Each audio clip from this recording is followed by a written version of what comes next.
What happens when humans begin combining biology with technology? It is the power to recode life itself. We will see human organ farms, governments using artificial wombs to rebuild populations, robots with biological parts. There will be genetically altered humans who are able to heal people through touch, and so much more. This is the world of biotechnology.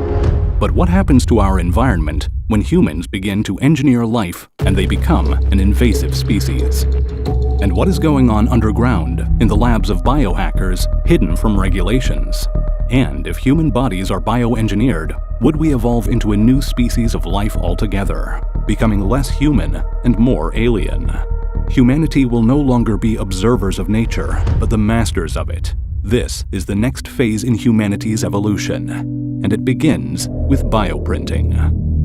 Bioprinting is 3D or even 4D printing, but instead of plastic or metal, it uses living cells called bioinks. These cells are printed layer by layer and can grow and connect with each other, creating biological structures. With bioprinting, we're not just creating objects, we're breathing life into them. Bioprinting is the alchemist's dream come to life. Some basic level uses include bioprinted eyeball corneas, bioprinted hair follicles for hair loss, personal cosmetic testing, and combat wound healing.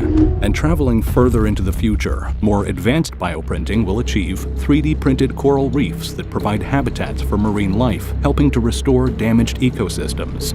Or small-scale robotic space stations that are bioprinting factories, since printing with liquids is more effective when done in a microgravity environment.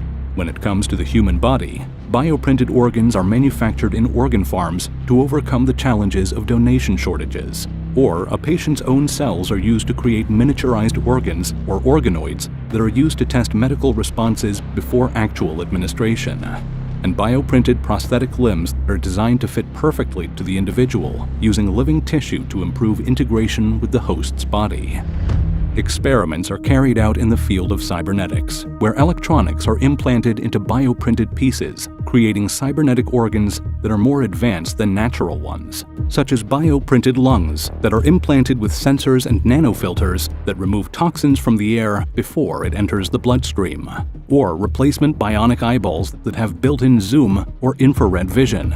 Patients of these experimental bionic eyeballs begin to claim they are having paranormal visions. After losing his sight in an accident, a former archaeologist receives a bionic cornea transplant. With his restored vision, he starts having visions, hallucinations, claiming to see the past and believing he has unearthed hidden secrets that could rewrite history. On the other side of the world, an unknown flesh-eating disease is wiping out regions of a country. A group of scientists use bioprinting to create a new type of skin that can survive the disease. Some people praise the scientists' efforts, while others question whether these people with a different type of skin are still part of the human race. Coming back to more basic biotechnology, there is the world of living architecture, where buildings are constructed with bioengineered materials that can self-repair, clean the air, absorb pollutants, and even reproduce. These buildings are also built using gecko-inspired adhesives and coral reef-inspired eco-concrete. Some of these New Age buildings are even powered by biological batteries that use components such as bacteria to store and generate energy. But there are complaints of forced obsolescence, where companies are manipulating their biomaterials to deteriorate after a set period of time, forcing customers to continuously purchase replacements. High up in these bio-buildings, inside luxury apartments, walls are decorated with pieces of bio-art. Artists use living tissue and bioprinters to fabricate living and evolving works of art. These city bio-apartments that are near the ocean are protected from rising sea levels and storm surges by living seawalls. Genetically engineered corals and mussels are used to create living seawalls that grow and self-repair, protecting these coastal cities. And then there are bioluminescent lights, plants, bacteria, and algae that are engineered to glow in the dark, just like deep-sea creatures, replacing electric streetlights.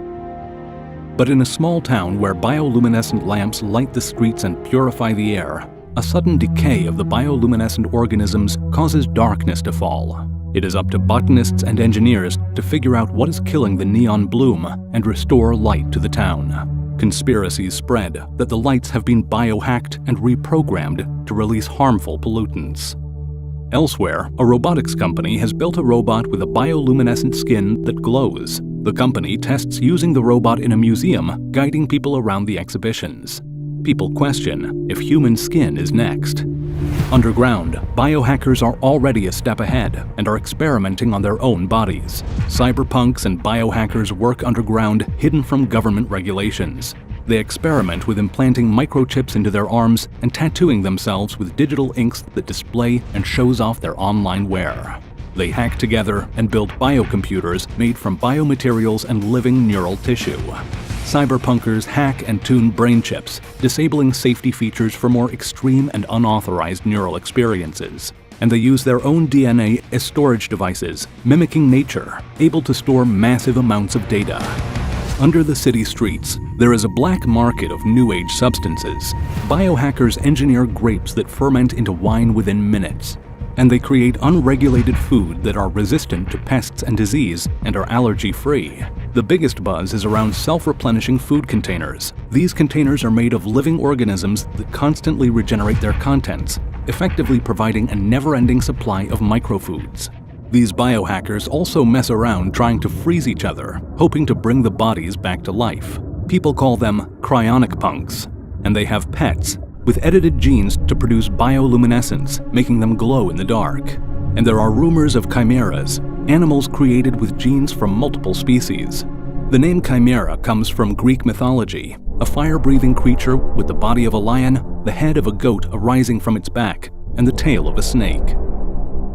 Out in the real world, corporations are making older bionic prosthetic models obsolete, forcing users to upgrade, raising the question, who owns the limbs, the people, or the corporations? These bioprinted prosthetic limbs fully integrate with the body's nervous system, providing a sense of touch and more natural control. Militaries have voluntary amputations. Governments use bionic limbs to create super soldiers. A young boy, paralyzed in an accident, learns to walk again with the help of a bioexoskeleton. Every bionic prosthetic and bioexoskeleton comes with a registration tracking number. In government-controlled labs, scientists are testing advanced artificial womb technology. This includes pod devices designed for more reliable external pregnancy and gestation, a process known as ectogenesis. In a world plagued by infertility, artificial wombs have become humanity's hope. Wealthy individuals outsource childbirth to large womb farms. Governments facing population collapse have their own farms too. And conspiracies circulate of a dictator obsessed with his legacy, using artificial wombs to create numerous offspring, aiming to rule eternally and become an immortal dictator. Other fields that use artificial womb technology include space colonization, military use, and endangered species revival. And there are experiments being carried out in the field of extended gestation, where a body is left in the artificial womb for a longer period of time to enhance natural cognitive and physical capabilities. The next multi-trillion-dollar industry is in bio-hybrid robots. These are robots that are made with biological tissue, providing more flexibility and energy efficiency. One corporation is developing biomimetic robots that can blend in and camouflage with nature and even interact with animals. The corporation says that these biorobots are for environmental monitoring or biological research. But there is a concern that they will unintentionally become an invasive species, disrupting ecosystems, leading to the extinction of native animals. While others worry that the biohybrid robots can be used for espionage and spying, such as drones or robots that mimic a bird so well that another bird is not able to tell that it's a machine. These types of robots can be used to breach sovereignty, where governments deploy invasive biohybrid animals to infiltrate and undermine the autonomy of other nations, while advanced biohybrid robots become capable of rapidly producing harmful bacteria and viruses. After a nuclear-scale bio-waste catastrophe, biohybrid robots immune to radiation are humanity's best chance at survival. They scavenge resources, rescue survivors, and clean up biohazard waste. The first biorobot becomes a restorer of extinct animals, carrying DNA and birthing lost species. These are the neo-humans, real-life X-Men. People, mostly biohackers, who are no longer considered human. They represent an entirely new species. After winning a bio-lottery, this is the first person to become a human insect repellent. He inhaled an engineered virus that delivered the CRISPR components and targeted gene sequences into his skin cells and sweat glands, where pheromones are now produced that repel local disease-carrying insects. A singer has her vocal cords and resonating chambers bioengineered to produce an unhuman range of sounds, turning her into a living musical instrument. A biohacker becomes a living canvas, using biofabricated skin pigments that change in response to light, temperature, and mood, displaying moving images and art. People are able to grow food on their own bodies. And marine biohackers are hacking their own bodies with genes from marine animals, creating bioluminescence and gill-like enhancements to breathe underwater. There is a new age Wolverine who is resistant to bone fractures thanks to bioengineered collagen enhancements, and he is capable of rapid regeneration with human tissues that are engineered from reptiles and heal at an accelerated rate.